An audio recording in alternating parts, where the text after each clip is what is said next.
오늘의 큐티 말씀은 열왕기하 19장 1절부터 19절입니다. 제목 이사야와 히스기야의 멋진 콜라보레이션. 먼저 앞뒤 문맥을 살펴보겠습니다.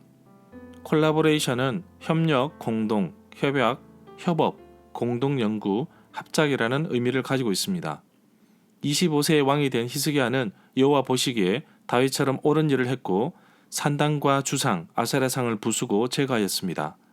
이스라엘 하나님 여호와를 믿고 의지했습니다. 이런 사람은 이전에도 이후에도 없을 만큼 아주 훌륭한 왕이었습니다. 여호와께서 주신 계명을 지키며 아수르를 배반하여 조공도 바치지 않았습니다. 그런데 북이스라엘이 망하고 나서 아수르는 남유다도 위협하고 있습니다. 히스기야가 하는 수 없이 굴복하고 조공을 보내는 장면은 18장 14절에 나왔습니다. 아수르 왕은 라기스에서 예루살렘으로 군대를 보냅니다. 3명의 신하를 보내는데 랍사게라는 사람이 유다 사람들을 향하여 고도의 심리전을 펼칩니다. 성위에 있는 백성들이 다 듣도록 국제 통용어인 아람어가 아닌 히브리 말로 위협과 협박을 합니다. 남유다에서도 3명의 신하를 보내었는데 이들은 랍사게의 말을 듣고 분통이 터져 옷을 찢고 돌아옵니다. 여전히 아수르의 위협 속에서 선지자 이사야의 예언과 더불어 히스기야 왕의 기도가 어우러진 아주 멋진 장면이 보입니다. 아수르의 위협과 협박 속에서 히스기야 왕은 이사야를 찾아가서 기도를 요청하게 되고 이사야는 하나님의 말씀을 전합니다. 정말 포기하지 않고 기도함으로 나아가야 하는 그 이유를 찾을 수 있었습니다. 문단을 나눠보겠습니다. 1절부터 7절은 이사야의 예언, 8절부터 19절은 사네립의 협박과 히스기야의 기도.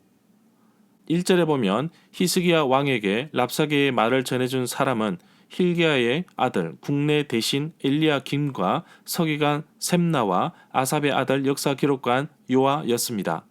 이들 역시 랍사게의 말을 듣고 울분을 참지 못하여 옷을 찢고 돌아왔습니다. 열왕기하 19장 1절부터 37절의 말씀은 역대하 32장 20절부터 21절, 이사야 37장 1절부터 38절에도 내용이 언급되어 있습니다. 옷을 찢으며 굵은 베옷을 입는다는 것은 당황하고 절망적인 것을 표현하는 것입니다. 또한 절망에 빠진 히스기야가 이스라엘 하나님 여호와를 향한 강한 부르짖음의 표현이라고 볼 수 있습니다. 4절에 보면 랍사게가 여호와 하나님을 비방했다는 근거는 열왕기하 18장 35절에 나옵니다. 민족의 모든 신들 중에 누가 그의 땅을 내 손에서 건졌기에 여호와가 예루살렘을 내 손에서 건지겠느냐. 이 말은 아수르 왕이 전한다면서 랍사게가 한 말입니다. 마치 골리앗과 다윗이 서로 대치하는 가운데 다윗이 용감하게 골리앗에게 말하는 모습과 비슷하게 들립니다. 6절에 보면 히스기야 신하들이 이사야에게 가자 이사야가 아수르 왕의 신하들이 한 말 때문에 두려워하지 말라고 말합니다. 아수르 왕이 보낸 신하들 다르단, 랍사리스, 랍사게 3명입니다. 이 가운데 달변과 랍사게가 히스기야 왕이 보낸 신하들과 백성들에게 협박을 하였습니다. 아수르 왕이 나 여호와를 모욕한 말은 열왕기하 18장 22절부터 25절 그리고 35절에 나옵니다. 7절에 보면 이사야 선지자를 통해 여호와께서 주신 말씀은 아수르 왕에게 한 영을 넣을 것인데 그는 자기 나라에서 들려오는 어떤 소문을 듣고 자기 나라로 돌아가게 될 것이라고 합니다. 그를 그곳에서 칼에 맞아 죽게 하겠다고 하십니다. 아수르 왕이 듣게 될 소문은 9절에 나옵니다. 그리고 본국으로 돌아가서 죽는 사건은 열왕기하 19장 37절에 나옵니다. 이 9절에서 말하고자 하는 것은 여호와께서 사네립의 생각을 돌리셔서 사네립이 어떤 소문, 소식을 듣고 본국으로 물러가게 되리라는 것을 말하고 있는 것입니다. 8절에 보면 아수르 왕 사네립이 유다의 모든 견고한 성읍들을 쳐서 점령을 합니다. 유다 왕 히스기야는 라기스로 사람을 보내어 항복과 조공을 내겠다고 약속합니다. 9절에 보면 두 본문을 하나로 묶은 사람은 군사상의 상황 때문에 사네립이 두 번째로 사신을 보냈다고 합니다. 곧 사네립이 예루살렘에 꽤 가까이 왔지만 사네립이 군대를 거느리고 예루살렘으로 가는 것을 구스 디르하가 왕이 막으려고 히스기야를 지원하려고 출전하였다는 것을 듣고 두 번째 사신을 보낸 것입니다. 구스 디르하가 왕은 그 당시에 애굽을 다스리던 에티오피아 누비아 왕조에 속한 사람으로 구스 왕이라고 불립니다.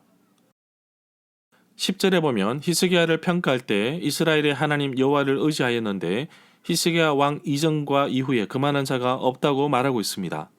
5절에 나옵니다.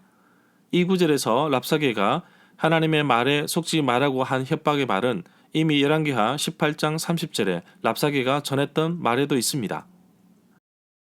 14절에 보면 히스기야는 사신들이 보낸 편지를 받아 읽고는 여호와의 성전으로 올라가서 그 편지를 여호와 앞에 펼쳐 놓았습니다.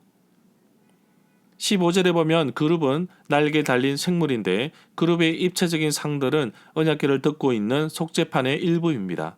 이 형상들은 뚜껑의 양쪽 끝에서 서로 마주보고 있습니다.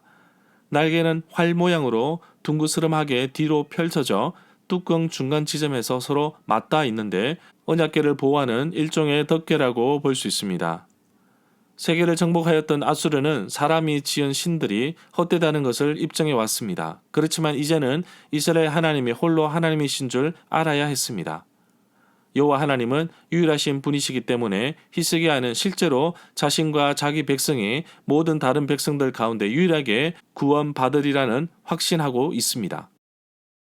16절에 보면 히스기야가 드린 기도의 내용입니다. 여호와여 귀를 기울여 들어 주십시오. 여호와여 눈을 열어 보아 주십시오.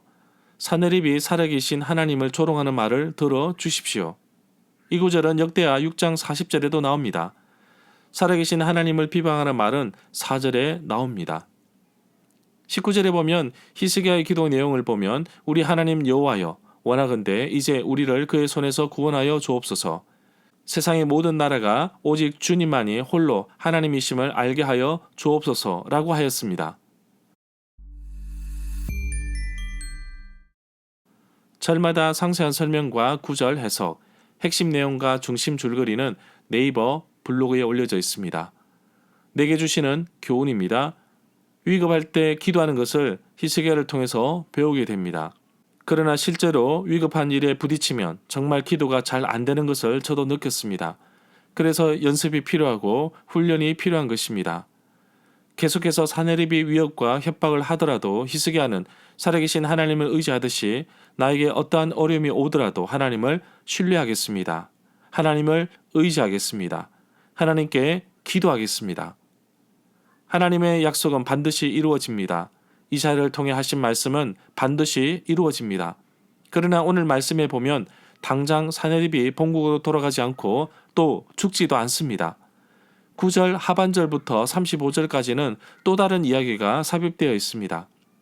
그러나 약속하신 하나님의 말씀은 반드시 이루어집니다.